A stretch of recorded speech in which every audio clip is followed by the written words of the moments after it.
Bien, bendiciones mis hermanos y mis hermanas, Dios os bendiga mucho, soy vuestro hermano Emilio y de nuevo estamos para subir otro nuevo vídeo sobre el Evangelio de Mateo capítulo 5 y hablando sobre las bienaventuranzas, siguiendo la línea de este comentario bíblico de William Barclay, ¿verdad? Y en esta semana vamos a estar comentando bienaventurados los misericordiosos porque alcanzarán misericordia. Amén. Gloria al Señor. Bien, como siempre estoy diciendo, repitiéndome, vamos a hacer un resumen de todo comentario y así vamos más directos, ¿verdad?, a la idea central y fundamental de lo que el comentarista quiere exponer, ¿verdad?, en su comentario bíblico. Y dice así, en este comentario, dice, la palabra hebrea para misericordia es hesed, y es una palabra intraducible, no quiere decir simplemente simpatizar con una persona, en el sentido popular de esta palabra. No quiere decir solo darle a uno lástima de otro que lo pasa mal. Entonces, hesed, misericordia, quiere decir la capacidad de ponerse uno totalmente en el lugar de otro, de manera que ve con sus ojos, que piensa con su mente y siente con sus sentimientos, ¿verdad? Ponerse en el lugar de otra persona y ver como ve con esos ojos, pensar como piensa él, ¿verdad? Y de alguna manera, si ustedes miran bien, eso es lo que Dios ha hecho a lo largo de toda la historia con el pueblo de Israel y con su iglesia. Dios siempre ha tenido gracia sobre su pueblo, Dios ha extendido su misericordia, y su misericordia, de una manera muy llana, podríamos expresarla así, es compadecerse de las miserias de otra persona, ¿verdad? Y Dios siempre ha tenido misericordia de su pueblo. Cuando el pueblo de Israel, a lo largo de toda la historia, siempre se ha encontrado en conflicto, lidiando con, ¿verdad?, con otras naciones por causa de su pecado, y sabemos que el pueblo de Israel siempre ha sido muy rebelde y ha desobedecido los mandatos de Dios. Dios siempre ha tenido que traer juicio sobre su pueblo, pero aún así, cuando después de estar lidiando durante un tiempo, cuando el pueblo ha reconocido su condición y ha vuelto en sí, ha empezado a guardar su palabra y sus mandamientos, ha pedido perdón a Dios y se han vuelto de nuevo a Dios. Dios siempre ha extendido su gracia, Dios siempre ha tenido misericordia de su pueblo.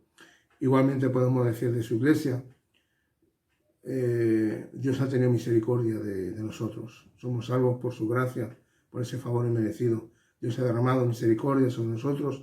Pues de otra manera también podemos definir que de alguna manera la gracia, ¿no? Podemos decir que Dios ha extendido su gracia sobre su iglesia, y de alguna manera podemos definir que gracia también puede ser tener misericordia de quien no se la merece, ¿verdad?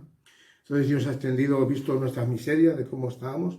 Dice la palabra de Dios, estábamos muertos en delitos y pecados, pero que de alguna manera Dios ha tenido misericordia sobre su iglesia, sobre nosotros, y Dios ha extendido su favor, su gracia, ¿verdad? Nos ha salvado por medio de Cristo Jesús. Amén, somos justificados por la fe en Cristo, ¿verdad? Somos salvos por su gracia, pero por medio de la fe. Efesios capítulo 2, verso 8 y 9, ¿verdad? No por las obras, ¿verdad? Así que seguimos leyendo un poquito más el comentario, así que damos gracias a Dios que Dios ha tenido misericordia de cada uno de nosotros, ¿verdad? Es decir, está claro que esto es mucho más que una oleada emocional de lástima. Exige un esfuerzo deliberado de la mente y de la voluntad. Denota una simpatía que no se da, por así decirlo, desde fuera, sino que viene de una deliberada identificación con la otra persona, hasta el punto de ver y sentir como ella. Esto es lo que quiere decir literalmente la palabra simpatía. Simpatía se deriva de dos palabras griegas, shin, que quiere decir justamente con, y pashein, que quiere decir experimentar o sufrir. Simpatía quiere decir etimológicamente experimentar las cosas juntamente con otra persona, pasar literalmente lo que está pasando. Ahora, yendo, y me voy a saltar bastante comentario, vamos a una ilustración de una historia donde nos va a poner un ejemplo de dos personas y vamos a ver de qué está hablando, de a qué se le quiere decir, ¿verdad? El tener misericordia, ¿verdad? Y es así. Podríamos definir que el último análisis, y aquí hace una pregunta, ¿no fue eso lo que hizo Dios en Jesucristo? O sea, en Jesucristo, en el sentido más literal, Dios se introdujo en el interior de la persona humana, vino como un hombre y viendo las cosas con los ojos humanos y sintiéndolas con sentimientos humanos y pensándolas con una mente humana. Dios sabe cómo es la vida porque se introdujo hasta su interior más íntimo. Amén. O sea, el Dios Padre, el Dios creador de todo el universo, se introdujo en un cuerpo humano y vio y sintió y pensó como una persona humana. Es Jesucristo, es Dios encarnado, Dios hecho hombre. Juan 1:1, de ahí en adelante, habla de que el verbo se hizo carne, ¿verdad? El verbo sabemos que es Cristo Jesús. Y así es. Dios se tuvo misericordia de su creación de alguna manera y escogió un pueblo y para que fueran todos aquellos que creyeran en Cristo Jesús como su Señor y Salvador fueran salvos. Dios tuvo compasión y misericordia de los gentiles. Si Dios no hubiera querido salvarlos, oiga, usted y yo no estaríamos aquí. Ahora, Dios tuvo misericordia del pueblo gentil. Somos ramas injertadas en el buen olivo. Amén. Ahora dice así, vamos a leer la ilustración, ¿verdad? Que hay una ilustración. Y dice así, la reina Victoria de Inglaterra era muy amiga del rector Tulloch de la Universidad de St. Andrews y su esposa. El príncipe Albert murió y la reina Victoria se quedó sola. Precisamente por el mismo tiempo murió el rector Tulloch y la señora Tulloch se quedó también sola. Sin previo aviso, la reina vino a visitar a la señora Tulloch, que estaba descansando en su habitación. Cuando le anunciaron a la reina, la señora Tulloch se dio toda la prisa que pudo para levantarse y hacer una reverencia. Y la reina dio un paso al frente y le dijo, querida mía, no te levantes. Hoy no vengo como la reina a una de sus súbditas, sino como una mujer que ha perdido a su marido a otra en la misma situación y condición.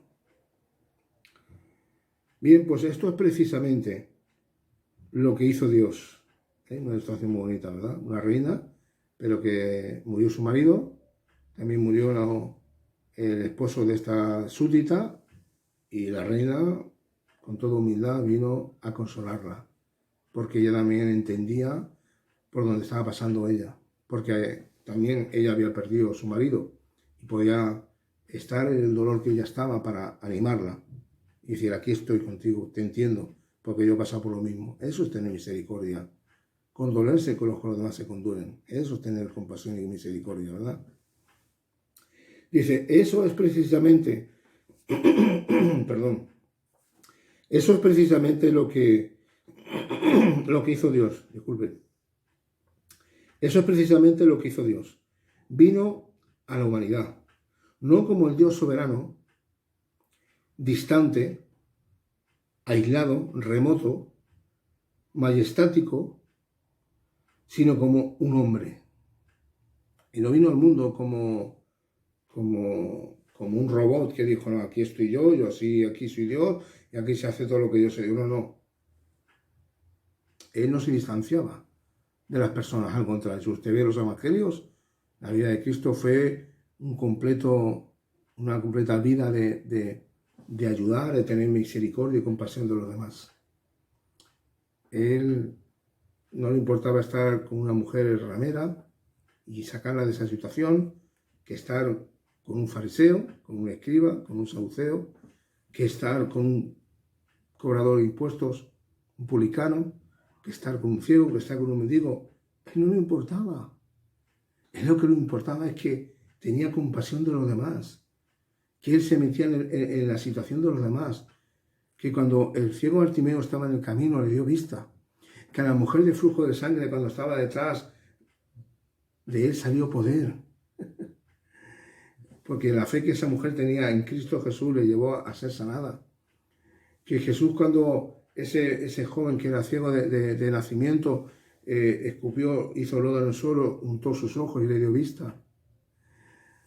O sea, Cristo siempre ha tenido misericordia y compasión de todo el mundo. Que tuvo misericordia y compasión hasta de un Nicodemo principal de la sinagoga, fariseo. Dice así: esto es precisamente lo que hizo Dios. Vino a la humanidad, no como el Dios soberano, y vamos a repetir de nuevo la lectura, ni distante, ni remoto, ni aislado, ni majestático, sino como un hombre. El ejemplo supremo de misericordia, Hesed, es la venida de Dios al mundo en Jesucristo. Hesed, misericordia, en hebreo. Solo los que muestren esta misericordia recibirán misericordia. Esto es verdad a nivel humano, porque en la gran verdad de la vida que veremos en otras personas el reflejo de nuestras actitudes. Si no tenemos interés por nadie, así serán ellos con nosotros. Si ven que nos preocupamos, su corazón responderá preocupadamente.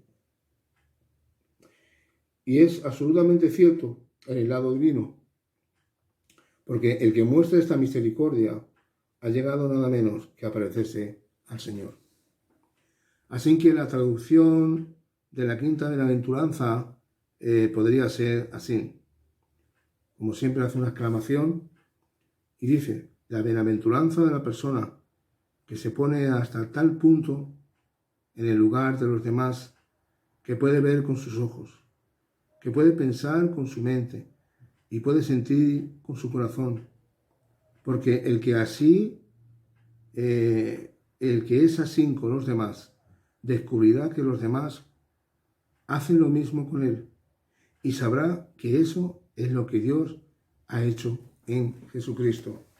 Por lo tanto, vuelvo a repetirla otra vez de nuevo, la bienaventuranza. ¿Cómo quedaría? La bienaventuranza de la persona que se pone hasta tal punto en el lugar de los demás, que puede ver con sus ojos, que puede pensar con su mente y puede sentir con su corazón. Porque el que es así con los demás descubrirá que los demás hacen lo mismo con él. Y sabrá que eso es lo que realmente Dios ha hecho en Jesucristo. Y mire usted, eso es lo que hizo el Señor, eso es lo que hizo Dios por medio de Jesucristo. Él se puso incluso en el lugar donde tenemos que estar nosotros. Tuvo misericordia de cada uno de nosotros y tomó el lugar de Tetelestai, ¿verdad? Esa muerte sustitutiva en griego, que dice, ¿no?, que nos sustituyó. Se puso en esa cruz donde tenemos que estar cada uno de nosotros y recibió el peor castigo, el peor juicio que cualquier persona humana podía llevar. No se lo merecía, pero todo el escarnio que el Señor recibió fue para llevar en sí todos los pecados de todas aquellas personas, sean gentiles, sean griegos, sean judíos, de todos aquellos, ¿verdad?, que murió, y por aquellas personas que realmente creyeron, han creído y siguen creyendo y creerán que Jesucristo es el Señor y el Salvador de nuestras vidas, ¿verdad? Por eso Cristo ha muerto. Por aquellas personas que realmente reconocen quién es Jesucristo, que Él es su Señor, que Él es su Salvador, y lo reciben en su vida. Amén. Ese es nuestro Señor. Y Él tuvo esa gran misericordia de nosotros. Y el ejemplo, el modelo, el patrón a seguir es Cristo Jesús. Tuvo misericordia aquí en la tierra con todo el mundo. Amén. Y tuvo misericordia en la cruz de cada uno de nosotros. Y mire usted y yo estamos siendo llamados, si queremos ser felices y contentos, a tener misericordia para con los demás. Tal es la misericordia que mostremos y nos compadezcamos de las miserias de otros, así es como también nos van a corresponder. Porque haciendo esto, verán de alguna manera el reflejo, y seremos un reflejo de la persona de Cristo.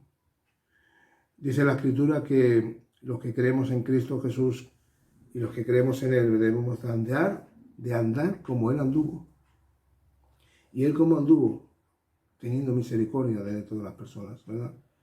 Entonces, si nos ven fríos, distantes, remotos, nos ven secos, ¿verdad? Nos ven ásperos, nos ven con un carácter.